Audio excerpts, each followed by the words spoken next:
एक समय की बात है। भगवान गौतम बुद्ध के शिष्यों के मन में एक प्रश्न उठा। सभी शिष्य जानना चाहते थे कि मोक्ष की प्राप्ति कैसे होती है, कौन सा ऐसा तरीका है जिससे मोक्ष को प्राप्त किया जा सके। अपने प्रश्न का उत्तर जानने के लिए सभी शिष्य बुद्ध के पास पहुंचे। शिष्य बुद्ध से कहते हैं, हे तथागत, हमारे मन में एक प्रश्न है। बुद्ध बोले, पूछो, क्या पूछना चाहते हो। शिष्य बोले, हे बुद्ध, हम जानना चाहते हैं कि मोक्ष की प्राप्ति कैसे होती है। शिष्यों के आग्रह पर उन्होंने एक कहानी का आरंभ किया। यह कहानी थी एक जल्लाद और भिक्षुक की है। एक जल्लाद मगध राजमहल के पीछे बने एक कस्बे में रहता था। वह मगध साम्राज्य का प्रमुख जल्लाद था। उसका सारा जीवन दोषियों को फांसी देने में बीत गया। अब वह लगभग 60 वर्ष की आयु का हो चुका था। जल्लाद अब राजकीय सेवा से मुक्त हो चुका था और अपना अंतिम जीवन वह अपने घर में व्यतीत करता था। अपने जीवन काल में किए सभी घटनाक्रमों को याद करता और पश्चाताप करता। मेरे हाथों इतने जीवों की हत्या हुई, यही विचार करते हुए वह नहा धोकर तैयार हो गया और भोजन के लिए बैठ गया। लेकिन जैसे ही वह खाने के लिए बैठा, दरवाजे पर कुछ आवाज आई। उसे लगा कि दरवाजे पर कोई है। जल्लाद बाहर निकलकर देखता है तो एक भिक्षु उनके द्वार पर खड़े हैं, जो जान पड़ता है कि काफी दिनों की तपस्या के बाद वह उठे हैं और भूख से व्याकुल हैं। समीर तत्काल अपना वह भोजन जो स्वयं के खाने के लिए था, वह भिक्षुक को समर्पित कर देता है। भिक्षुक भोजन ग्रहण करते हैं, जिससे उनकी भूख शांत होती है और भिक्षुक जल्लाद से बहुत प्रसन्न होते हैं। भोजन के पश्चात भिक्षुक और जल्लाद बैठते हैं। तभी जल्लाद ने अपने जीवन में किए गए कार्यों को भिक्षुक के सामने प्रकट किया।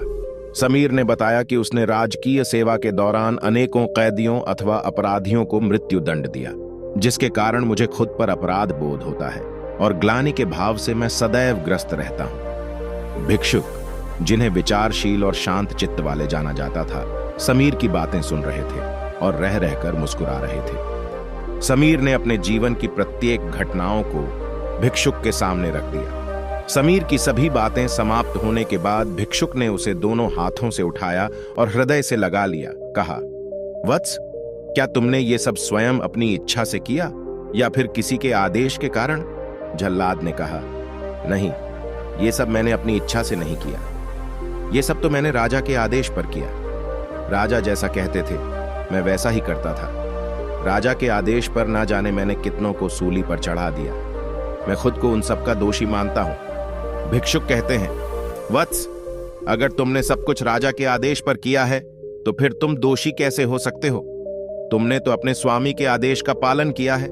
ऐसा कहकर भिक्षुक ने उस जल्लाद को धम्म के उपदेशों को सुनाया। उपदेश पूर्ण होने पर भिक्षुक वापस लौट गए। जैसे ही जल्लाद भिक्षुक को विदा करके वापस आता है, उसकी मृत्यु हो जाती है, जिसके उपरांत उसे मोक्ष की प्राप्ति होती है। कहानी का अंत होते ही महात्मा बुद्ध शांत हुए। महात्मा बुद्ध के शिष्य इस पूरी घटना को ध्यानपूर्वक सुन रहे थे। उन्होंने महात्मा बुद्ध से पूछा कि जिसने जीवन भर अनेकों हत्याएं की, वह मोक्ष कैसे प्राप्त कर सकता है? महात्मा बुद्ध मुस्कुराए और अपने शिष्यों को समझाया, जिसने जीवन में पहली बार ज्ञान की प्राप्ति की हो, अंत समय जब निकट आए और ज्ञान के शब्द उसके कानों में पड़े हों, वह मोक्ष की प्राप्ति कर लेता है। महात्मा बुद्ध ने बताया कि हजारों हजार शब्दों के उपदेश व्यर्थ हैं, जब तक व्यक्ति का मन शांत ना हो। मन शांत होने पर एक शब्द से भी ज्ञान प्राप्त हो सकता है। ज्ञान से ही मोक्ष की प्राप्ति संभव है। तो दोस्तों, आज की गौतम बुद्ध की इसको सुनकर आप समझ ही गए होंगे कि गौतम बुद्ध की शिक्षाएं और गौतम बुद्ध की कहानियां हमारे जीवन पर कितना गहरा प्रभाव डालती हैं। गौतम बुद्ध की कहानियां आपके जीवन को बेहतर बनाने में बहुत मदद करेंगी। गौतम बुद्ध की कहानियां हमारे लिए आदर्श हैं। गौतम बुद्ध के उपदेशों को अपनाकर हम अपने जीवन को सफलता और आत्मा साक्षात्कार की ओर बढ़ा सकते हैं। उनकी कहानियां हमें धार्मिक और मानवता के महत्वपूर्ण मूल्यों को सिखाती हैं, जो हमारे जीवन को अर्थपूर्ण और प्रामाणिक बनाते हैं। गौतम बुद्ध की कहानियां हमें उनके महानतम उपदेशों को समझने का अवसर प्रदान करती हैं और हमें एक बेहतर और शांतिपूर्ण जीवन जीने की प्रेरणा देती हैं।